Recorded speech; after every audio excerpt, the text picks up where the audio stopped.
Hello friends, I hope you all are doing well. Friends, today I will discuss on anticipatory bail. Okay, तो anticipatory bail के बारे में आज हम लोग बात करेंगे और इसे मैं अच्छे से बताऊंगा एंटीसिपेटरी बेल होता क्या है, ये कब इशू होता है और क्या इसके कुछ एक्सेप्शन भी हैं या नहीं। ठीक है, तो सारी चीज़ों को समझने के लिए आप सब लास्ट तक वीडियो को जरूर देखिएगा। ठीक है, तो एंटीसिपेटरी बेल कहाँ बताया गया है? क्रिमिनल प्रोसीजर एक्ट के सेक्शन 438 में, सेक्शन 438 में बताया गया है। 438 में बताया क्या गया है? Direction for grant bail to person apprehending arrest. ठीक है, जब किसी पर्सन को ये लगता है कि मुझे किसी नॉन बेलेबल ऑफेंस में अरेस्ट किया जा सकता है, ठीक है, तो वो पर्सन मतलब जिसे ये फियर है, जिसे ये डर है कि हमें नॉन बेलेबल ऑफेंस में अरेस्ट किया जाता है, वो सेशन एंड हाई कोर्ट के जाकर मतलब कि ये एक आदमी है, मतलब एक पर्सन है, ये पुलिस है। ठीक है, अगर इस आदमी को ये लगता है कि हमें पुलिस, ठीक है, नॉन वायलेबल ऑफेंस के लिए, कौन सा ऑफेंस के लिए?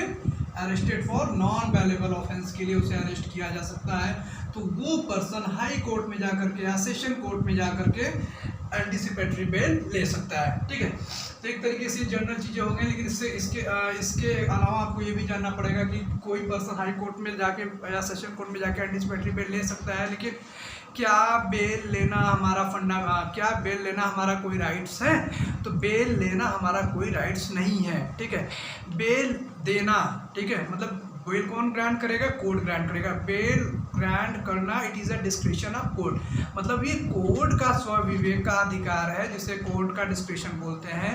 वो कोर्ट चाहे तो हमें बेल ग्रांट कर सकता है, अगर कोर्ट नहीं चाहता तो हमें बेल नहीं ग्रांट करेगा, उसके लिए हम उसे किसी तरीके से मजबूर नहीं कर सकते। मतलब कहने मतलब ये है कि बेल हम लोगों का राइट नहीं है, it is a description of court. ठीक है, तो एक आदमी कब एंटीसिपेटरी बेल के लिए अप्लाई कर सकता है? कि जब उसे ये फियर हो कि उसे ऐसे ऑफेंस में अरेस्ट किया जा सकता है कि जो तरीके से वो किया ही नहीं है, उसे फंसाया जा रहा है या उसमें उसका कोई इन्वॉल्वमेंट है ही नहीं। ठीक है, तो ये कुछ ऐसे रीज़न होते हैं कि जिनमें एक पर्सन एंटीसिपेटरी बेल के लिए एप्लीकेशन दे सकता है। तो एंटीसिपेटरी बेल के लिए एप्लीकेशन सिर्फ और सिर्फ दो ही जगह देता है, मैंने बता दिया पहले भी, high court and session court. ठीक है, तो एक तरीके से जनरल चीज़ें हो गई, लेकिन इसको बहुत अच्छे समझने के लिए हम लोग ये जानते हैं कि व्हाट इज़ बेल। ठीक है, क्योंकि अगर हम लोग बेल समझ जाएंगे तो एंटीसिपेटरी बेल को और अच्छे से समझ जाएंगे। तो अगर मैं आप सबसे पूछूं, अगर मैं आप सबको बताऊं कि व्हाट इज एंटीसिपेटरी बेल, अगर मैं आप सबको बताऊं कि क्या बेल क्या होता है, तो बेल एक तरीके से किसी पर्सन को जुडिशियल या पुलिस कस्टडी से आज़ाद करने का कहने का मतलब ये है कि मान लो कोई इन्वेस्टिगेशन चल रहा है, कोई ट्रायल चल रहा है, ठीक है, मतलब ये जजमेंट नहीं है, जजमेंट के पहले से इन्वेस्टिगेशन चलता है, ट्रायल चलता है, उस इन्वेस्टिगेशन या उस ट्रायल के चलते किसी पर्सन का अरेस्ट किया जाता है। ठीक है, तो उस अरेस्ट जब उसे किया जाता है तो जजमेंट के बाद ये प्रूफ होता है कि हाँ ये ऑफेंस किया था, नहीं तो उसके पहले अगर किसी पर्सन को अंडर ट्रायल या अंडर इन्वेस्टिगेशन अरेस्ट किया गया तो बेल के थ्रू कोर्ट को अगर लगता है कि अभी 1 साल 2 साल कब तक इन्वेस्टिगेशन चले, कब तक ट्रायल चले, कुछ ऐसा फिक्स नहीं है, तो कोर्ट के डिस्क्रिप्शन के ऊपर है वो बेल ग्रांट कर सकता है। ठीक है, तो बेल कब ग्रांट होता है? बेल जब किसी पर्सन को अरेस्ट किया जाता है तब ग्रांट होता है।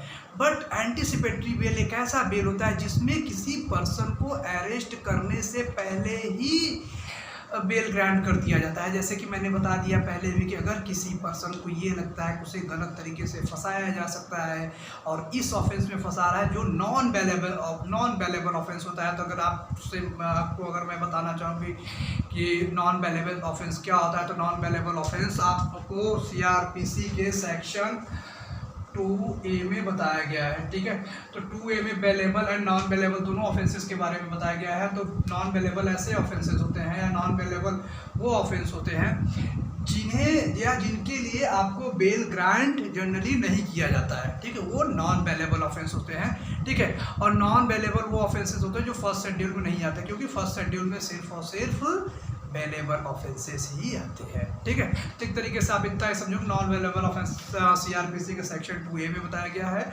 और नॉन बेलेबल ऑफेंस वो ऑफेंस होते हैं जिनके लिए बेल ग्रांट जनरली नहीं किया जाता है। ठीक है, तो ये तो हो गया नॉन बेलेबल ऑफेंस। ठीक है, तो एक तरीके से जब किसी पर्सन को फियर होता है कि उसे अरेस्ट किया जा रहा है तो एंटीसिपेटरी बेल के लिए अप्लाई कर सकता है, ठीक है। तो जनरली एंटीसिपेटरी बेल का प्रोविज़न कब आया या इसके लाने के पीछे क्या रीज़न था, तो आप सबको मैं बताना चाहूँ तो इसे एक तरीके से 1973 में लाया गया, ठीक है। 1973 में एंटीसिपेटरी बेल को सीआरपीसी में एक तरीके से लाया गया, और उसी टाइम सीआरपीसी भी आया था, तो उस टाइम एंटीसिपेटरी बेल का प्रोविज़न था।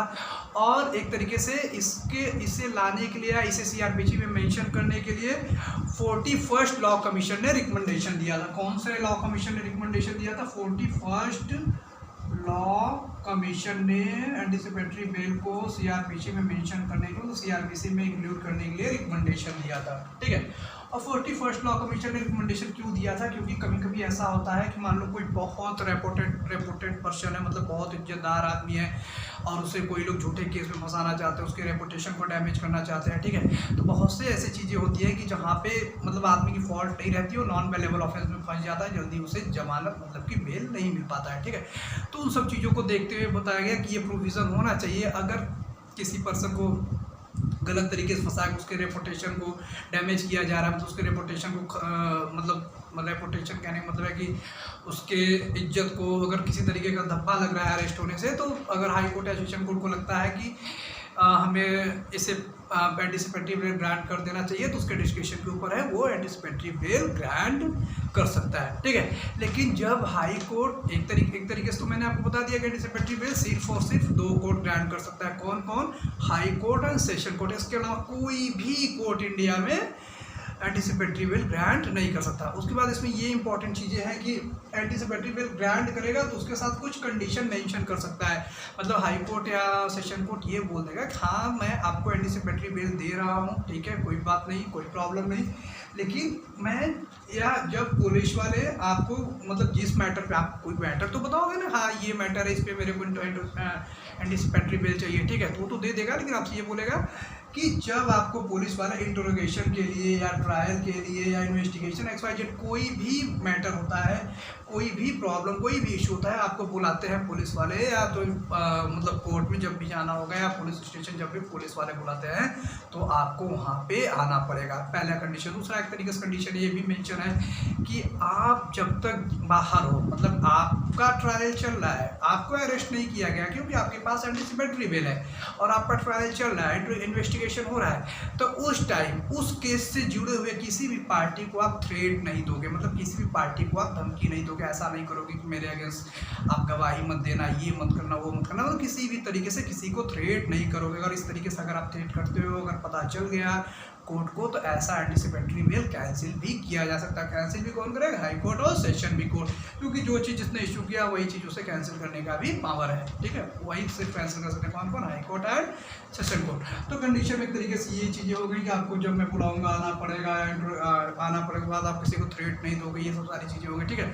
और लास्ट एंड इंपॉर्टेंट कंडीशन ये है कि आप इंडिया के बाहर नहीं जाओगे। अगर आपको एंटीसिपेटरी बेल ग्रांट किया जा रहा है तो आप इंडिया के बाहर जब तक ये केस चल रहा नहीं जा सकते। अगर आपको जाना भी है तो आप जाओगे विद परमिशन, आप मतलब किसकी परमिशन लेकर के? हाई कोर्ट या सेशन कोर्ट की परमिशन लेकर के ही आप इंडिया के बाहर जा सकते हो।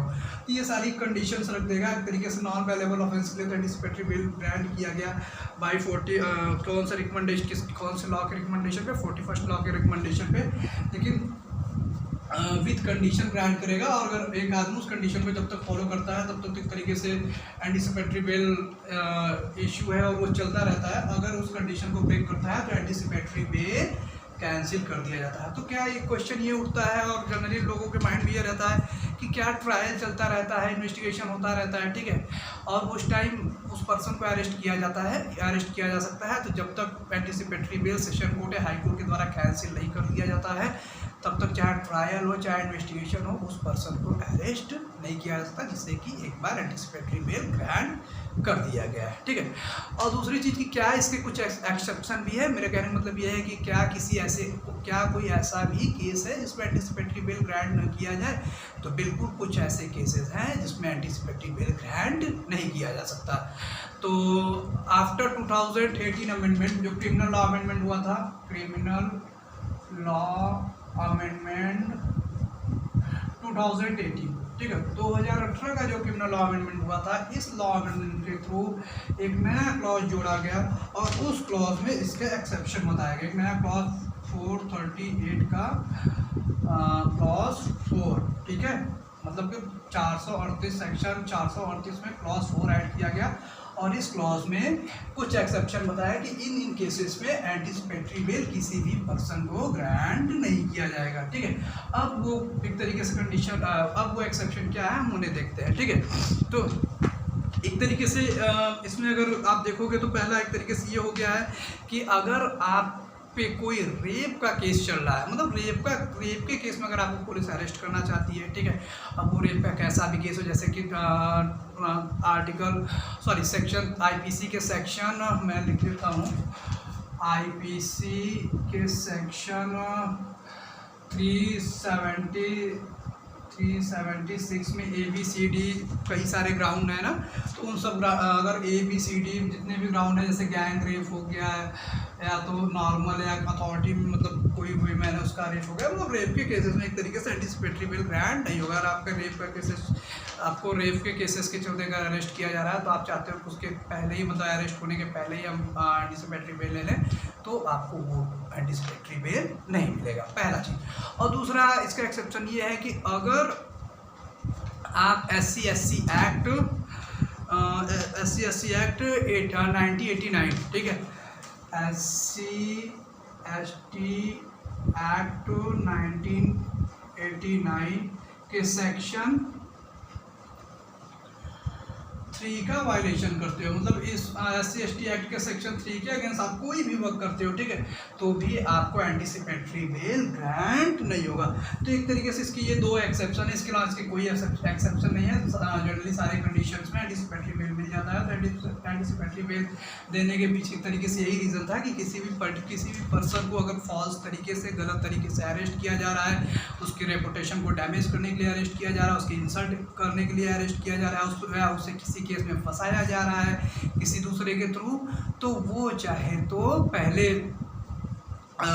ही अरेस्ट होने के पहले पहले ही अरेस्ट होने के पहले ही सेशन कोर्ट या हाई कोर्ट जाके एंटीसिपेटरी बेल के लिए एप्लीकेशन दे सकता है। और कोर्ट का ये डिस्क्रिप्शन है कि उसे एंटीसिपेटरी बेल ग्रांट करना है। नहीं तो अगर कोर्ट को लगता है, जैसे उसका पिछला रिकॉर्ड देखता है कि अरे इसने तो जो भी टाइम बीत गया उसमें इसके अगेंस्ट एक एप्लीकेशन भी नहीं पड़ा, ना ही कोई FIR हुआ, मतलब पिछला रिकॉर्ड इसका बहुत अच्छा है, या कि बहुत रेपुटेड पर्सन है, मतलब एक सम्मानित आदमी है जो इंटरवेंट पर्सन है, तो उसे फाइनली अगर कोर्ट को ये सब सारी चीज़ें लगता है, सेटिस्फाई हो जाता है कि नहीं ये ठीक से हो सकता है, फंसाया जा रहा है, तो उसे एंटीसिपेटरी बेल ग्रांट कर दिया जाता है। लेकिन ग्रांट करते टाइम कुछ न कुछ रिस्ट्रिक्शंस रख देते हैं, ठीक है। एक तरीके से एंटीसिपेटरी बेल में आपको इतना ही देखना है, इतना ही जानना है, इसके अलावा और जनरली कुछ बचे नहीं है। लेकिन फिर भी केस लॉ के थ्रू मैं एक दूसरा वीडियो बना के इस चीज़ को और एक्सप्लेन करूँगा, ताकि आप चीज़ों को अच्छे से और समझ जाओ। अगर आपको ये वीडियो अच्छा लगा हो तो लाइक, सब्सक्राइब एंड शेयर करिए और बेल आइकन को जरूर दबाइएगा, ताकि जो भी मैं नया वीडियो बनाऊँ, मैं सारी वीडियो लीगल इन्फॉर्मेशन के रिगार्डिंग बनाता रहूँगा, अच्छी वीडियो बनाता रहूँगा, जिससे आपको बहुत सारे चीज़ों के बारे में लीगल इन्फॉर्मेशन मिलती रहे। तो आप बेल आइकन को जरूर दबाइएगा और सब्सक्राइब शेयर जरूर करिएगा, ठीक है। Thank you so much.